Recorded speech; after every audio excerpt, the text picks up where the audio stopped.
नमस्कार दोस्तों, दक्ष कंपटीशन में आप सभी दोस्तों का स्वागत है। दोस्तों, जैसे कि देख रहे हैं आप, ग्रुप डी के एग्ज़ाम आने वाले हैं। एनटीपीसी चल रहा है, उसमें बहुत सारे प्रश्न पूछे जा रहे हैं और हिमालय से बहुत सारे प्रश्न आ रहे हैं।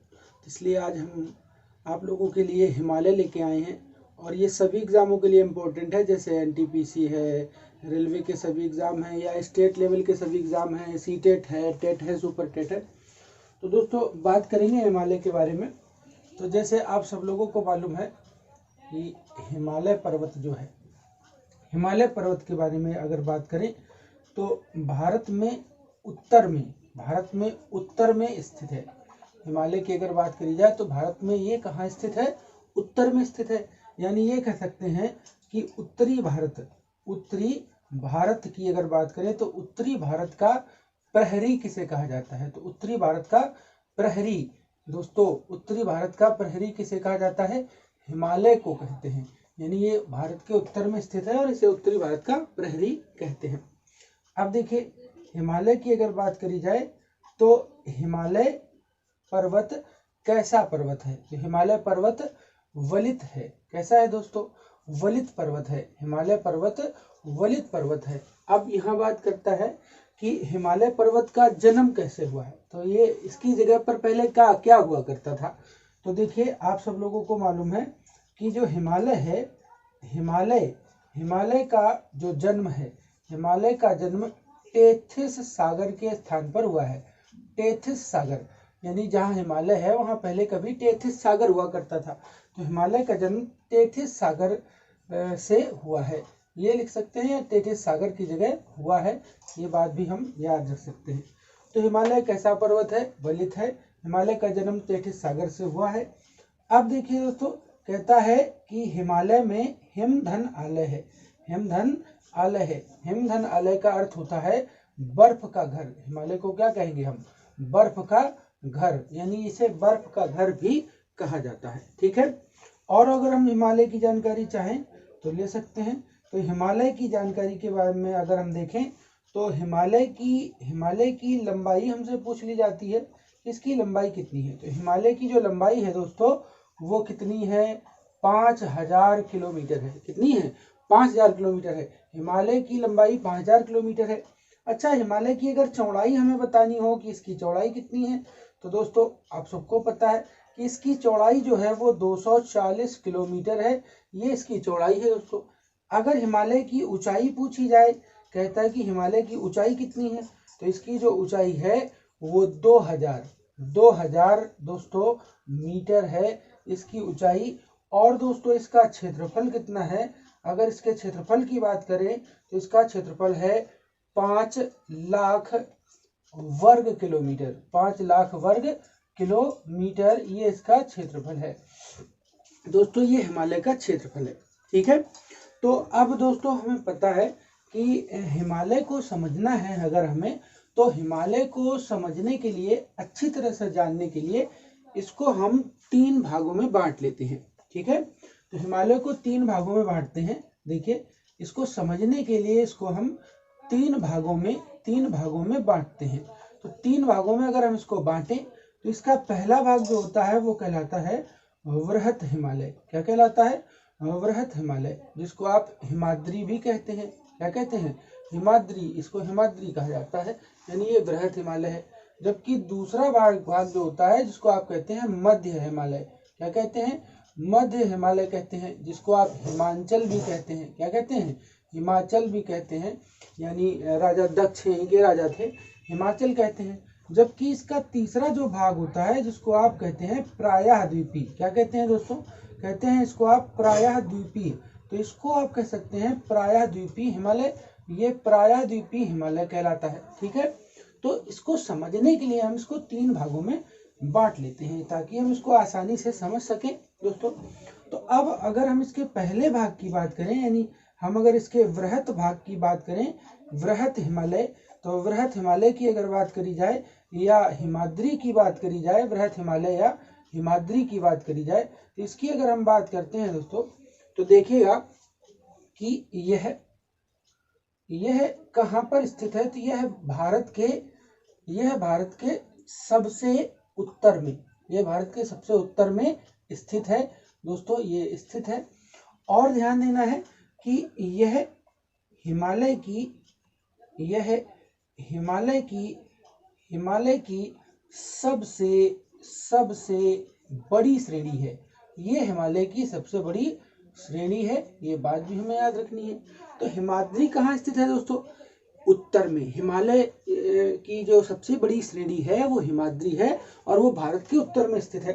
ठीक है, अब देखिए कह रहा है कि हिमालय में कहाँ स्थित है? तो उत्तर में स्थित है। ये सबसे बड़ी श्रेणी है। आगे हमें ध्यान देना है कि दुनिया की सर्वश्रेष्ठ श्रेणी जो है, दुनिया की सर्वश्रेष्ठ जो श्रेणियां हैं, दुनिया की सर्वश्रेष्ठ श्रेणियां वो इसी में स्थित हैं। दुनिया की सर्वश्रेष्ठ श्रेणियां जैसे कुछ के नाम हम जान सकते हैं, जैसे यहाँ एवरेस्ट है ना, कंचनजंगा, तो कंचनजंगा जैसे एवरेस्ट, कंचनजंगा, मकाऊ या मकाऊ को मकालू भी कहा जाता है, तो मकाऊ या मकालू, धौलागिरा, देखिए दोस्तों धौलागिरा या चोऊ या ओचाऊ, नंगा पर्वत, देखिए नंगा पर्वत, ठीक है दोस्तों, नंगा पर्वत, नंदा देवी पर्वत या अन्नपूर्णा, ठीक है, अन्नपूर्णा, तो अन्नपूर्णा पर्वत, ठीक है, आदि ये जो है हिमालय में स्थित है। ठीक है, तो देखिए दुनिया की सर्वश्रेष्ठ श्रेणियां जो हैं ये कहाँ पर स्थित हैं? हिमालय में स्थित है। अब इसमें एक बात हम जान सकते हैं कि जैसे कंचनजंगा है, जैसे यहाँ कंचनजंगा है, तो कंचनजंगा और नंगा देवी है ना, नंगा देवी या नंदा पर्वत, ठीक है, नंगा पर्वत, नंदा देवी पर्वत, ठीक है, ये भारत में स्थित है, ये भारत में स्थित है। और दोस्तों भारत में स्थित हैं, और शेष जो भी बचते हैं तो वो शेष जो हैं दोस्तों, वो शेष नेपाल में स्थित हैं। शेष कहाँ स्थित हैं? शेष नेपाल में स्थित हैं। ठीक है, तो ये बात भी हम इसमें आसानी से जान गए हैं। अब हम थोड़ी और बातों की अगर बात करते हैं तो देखिएगा, जैसे कि अगर हम बात करें यहाँ पर एवरेस्ट की, ठीक है दोस्तों, अगर हम एवरेस्ट की बात करते हैं, एवरेस्ट की, तो एवरेस्ट को आप सभी लोग जानते हैं कि यह विश्व की सबसे ऊंची कैसी चोटी है? तो विश्व की सबसे ऊंची चोटी है और यह नेपाल में स्थित है। कहाँ स्थित है? नेपाल में। यह नेपाल के उत्तर में स्थित है। ये भी आप सभी लोगों को पता है कि नेपाल में स्थित है और हिमालय के उत्तर में स्थित है। ठीक है दोस्तों, जबकि हम सब लोगों को पता है कि नेपाल में इसे यानी एवरेस्ट को क्या कहा जाता है दोस्तों? सबको मालूम है, इसे सागर माथा कहते हैं, ये आप लोगों को पता है। जबकि अगर चीन की बात करी जाए दोस्तों, तो चीन में इसे क्या कहा जाता है? यानी चीन में एवरेस्ट को क्या कहते हैं? क्योमोलांगमा कहते हैं इसे, क्योमोलांगमा, तो इसे क्योमोलांगमा कहते हैं। अब ये भी हमें मालूम है कि इसे क्योमोलांगमा के नाम से भी जाना जाता है।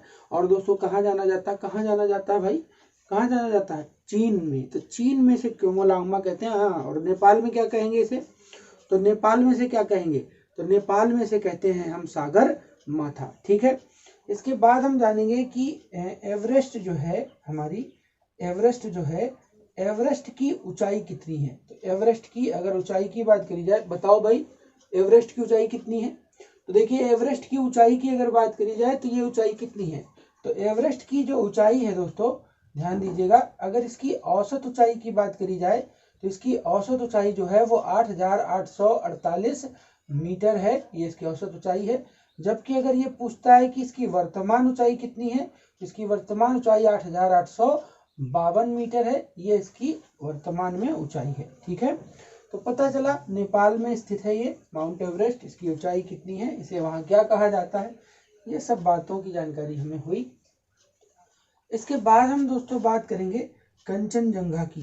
ठीक है, तो कंचनजंगा की अगर बात करी जाए, कंचनजंगा, तो कंचनजंगा की अगर बात करें दोस्तों, तो भारत की ध्यान देना, बहुत इंपॉर्टेंट प्रश्न है, भारत में स्थित सबसे ऊंची चोटी कौन सी है, तो सबसे ऊंची चोटी, देखिए भारत में स्थित सबसे ऊंची चोटी है, कौन है, ये कंचनजंगा है। ठीक है दोस्तों, और देखिए दोस्तों कि यह सिक्किम में स्थित है। कहाँ स्थित है ये, यह सिक्किम में स्थित है। ये देखिए, ये सिक्किम में स्थित है। ठीक है, और इसकी जो ऊंचाई है दोस्तों, इसकी ऊंचाई 8,598 मीटर है, इसकी ऊंचाई 8,598 मीटर है। ठीक है, तो ये देखिए हमने कंचनजंगा की बात कर ली दोस्तों। ठीक है, अब कंचनजंगा की बात करी, इसके बाद हम बात करेंगे, जैसे कि हमसे पूछता है कि वृहद हिमालय में और क्या क्या स्थित है, तो हम थोड़ी सी जानकारी और ले सकते हैं। जैसे शिवकीला, बारालाचा दर्रा।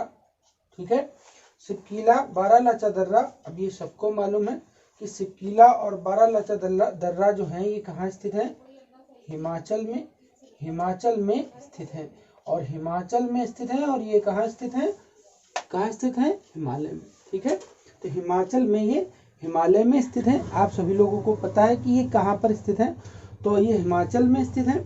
इसके बाद देखिए दोस्तों, हाँ हिमाचल में स्थित है। फिर उसके बाद देखिए, कह रहा है कि बुर्जिला और जोजिला, तो बुर्जिला और जोजिला जो है, ये बुर्जिला और जोजिला ये भी कहाँ है भाई, ये भी हिमालय में है। और ये हिमालय में कहाँ पर स्थित है, हिमालय में ये कश्मीर में स्थित है। ठीक है, तो ये हिमालय में ये कहाँ पर स्थित है, कश्मीर में स्थित है। देखो ये हिमालय में कहाँ पर है, कश्मीर में है। ठीक है, जबकि नीतिला लिपुलेख, ठीक है, लिपुलेख है, और थांगला, ये जो दर्रे हैं, ये कहाँ पर स्थित हैं, तो ये भी दोस्तों कहाँ पर है, हिमालय में ही है। तो ये हिमालय में कहाँ पर है, तो ये हिमालय में उत्तराखंड में है। ये हिमालय में उत्तराखंड में स्थित है। ठीक है, ये हिमालय में कहाँ पर स्थित है, उत्तराखंड में स्थित है। ठीक है, बात समझ में आ रही है, ये हिमालय में कहाँ है, उत्तराखंड में स्थित है। ठीक है, जबकि जेलेपला, देखिए जेलेपला, तो जेलेपला की अगर बात करता है, देखिए जेलेपला और नाथुला, ये जेलेपला और नाथुला ये भी देखो दोस्तों कहाँ स्थित है, हिमालय में। और ये हिमालय में कहाँ स्थित है, तो ये हिमालय में कहाँ स्थित है, सिक्किम में। ये हिमालय में सिक्किम में स्थित है। देखिए ये भी हमें पता चला कि ये हिमालय में सिक्किम में स्थित है। ठीक है, बात समझ में आ रही है, तो ये हिमालय में सिक्किम में स्थित है, समझ रहे हैं। अब देखिए अगर हम बात करें इसके बाद हमारा जो ये हमने पढ़ा बृहद हिमालय दोस्तों। अब बृहद हिमालय को आपने अच्छी तरह से पढ़ा, इसके बाद इसका दूसरा पार्ट आ जाएगा हिमालय का, और वो था जो आपका था मध्य हिमालय। ठीक है, तो मध्य हिमालय, अब दोस्तों मध्य हिमालय के बारे में हम बाद में पढ़ेंगे, क्योंकि वीडियो फिर ज़्यादा बड़ा हो जाएगा। तो मध्य हिमालय को हम पढ़ते हैं दूसरे पार्ट में, और तब तक के लिए आप पढ़ते रहिए, अपना ख्याल रखिए, वीडियो को शेयर लाइक ज़रूर कीजिए, और मिलते हैं अगले वीडियो में। नमस्कार।